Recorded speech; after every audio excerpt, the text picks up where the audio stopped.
bersama dengan saya, Gembala Jemaat Gereja Isa Al-Masih Lawang Light Generation, Huha, dalam program Sapa Jemaat di Rumah.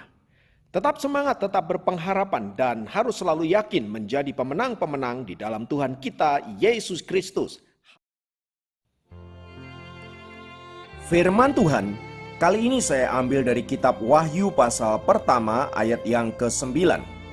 Saya ulangi, Wahyu pertama ayat yang ke-9 berkata, "Aku, Yohanes, saudara dan sekutumu dalam kesusahan, dalam kerajaan dan dalam ketekunan menantikan Yesus, berada di pulau yang bernama Patmos oleh karena firman Allah dan kesaksian yang diberikan oleh Yesus Kristus." Haleluya.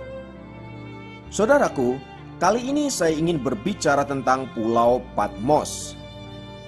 Arti kata Patmos sendiri adalah yang fana, sebuah pulau kecil yang tandus dari kepulauan Dodekanese, pulau yang terletak kira-kira 55 km di barat daya tepi pantai Asia Kecil. Dahulu yang dimaksud Asia adalah provinsi dari Kekaisaran Romawi, yakni bagian barat dari negeri Turki. Panjang Pulau Patmos kira-kira sekitar 12 km dan lebarnya 7 km. Pulau ini dulu dianggap hanya sebagai perbukitan berbonggol berapi yang dikelilingi oleh lautan. Pulau ini sekarang bernama Patmo atau Patino dan termasuk wilayah Yunani.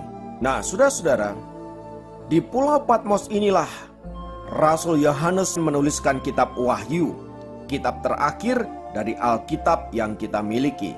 Nah, menurut tradisi, Rasul Yohanes pindah dari Israel dan tinggal di Efesus, ibu kota Kekaisaran Roma di Asia.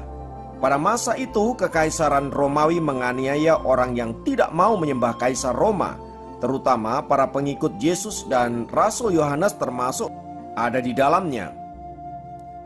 Rasul Yohanes mengalami penganiayaan yang begitu hebat seperti yang dialami oleh para rasul yang lain pada zaman gereja mula-mula.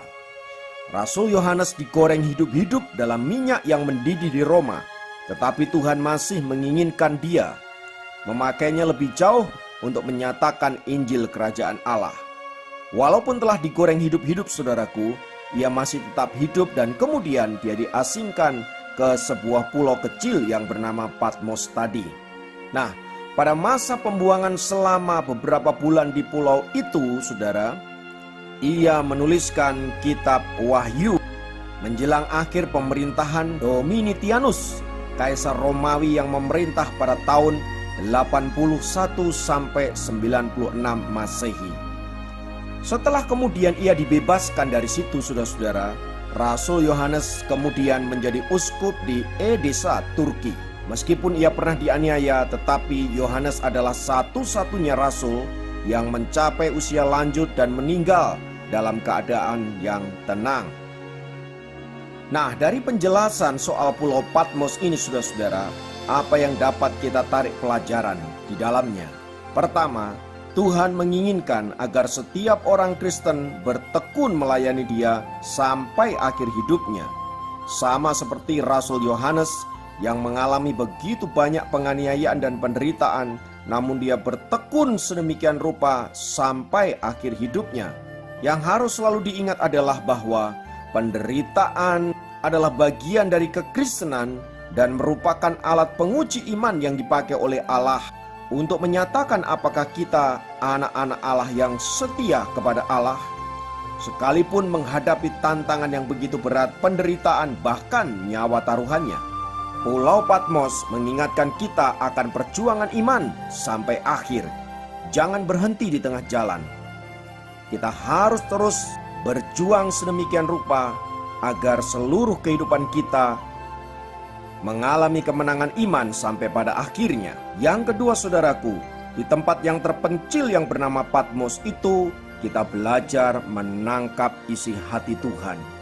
Kadangkala kita perlu tempat untuk menyendiri, tempat untuk bergumul secara pribadi bersama dengan Tuhan, agar kita dapat menangkap pesan-pesan Allah bagi hidup kita, apa yang hendak kita kerjakan, apa yang harus kita putuskan, dan lain sebagainya.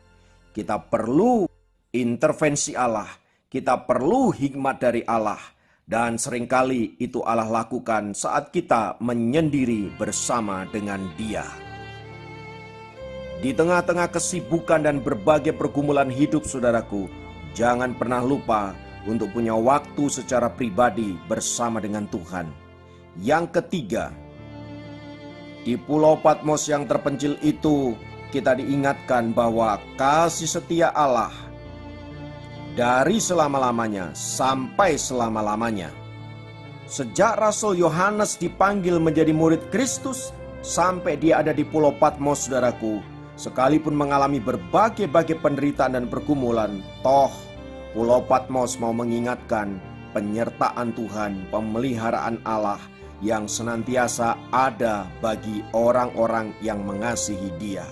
Saudaraku, Pulau Patmos mengingatkan kita akan providensia Allah, pemeliharaan Allah, penyertaan Allah dalam hidup kita. Sekalipun kita tidak dapat mengelak dari apa yang namanya pergumulan, kesusahan hidup, sakit penyakit, penderitaan dan lain sebagainya. Namun justru di tengah-tengah situasi demikian, kita dapat melihat tangan Tuhan yang kuat senantiasa menopang dan memegang kita. Haleluya. Biarlah pelajaran melalui Pulau Patmos ini saudara-saudara, kita boleh menjadi anak-anak Tuhan yang senantiasa setia seumur hidup kita, sampai suatu kali kita kembali ke rumah Bapa di surga dalam keadaan sebagai hamba yang setia. Sehingga Tuhan berkata, "Sabaslah hambaku yang setia. Masuklah dalam kerajaan surga yang sudah disediakan bagi anak-anak Allah yang mengasihi Dia." Haleluya, mari kita berdoa.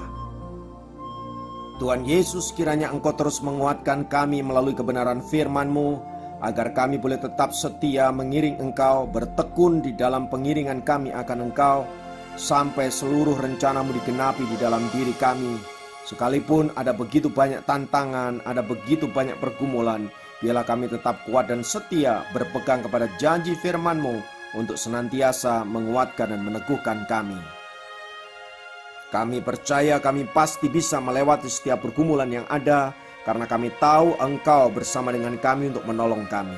Itulah sebabnya kami menaruh pengharapan kami hanya kepadamu. Terima kasih Bapakku. Di dalam nama Yesus kami berdoa. Haleluya. Amin. Dapat memberkati Anda dimanapun berada. Sampai jumpa dalam program Sahabat Jemaat yang lain. Tuhan Yesus.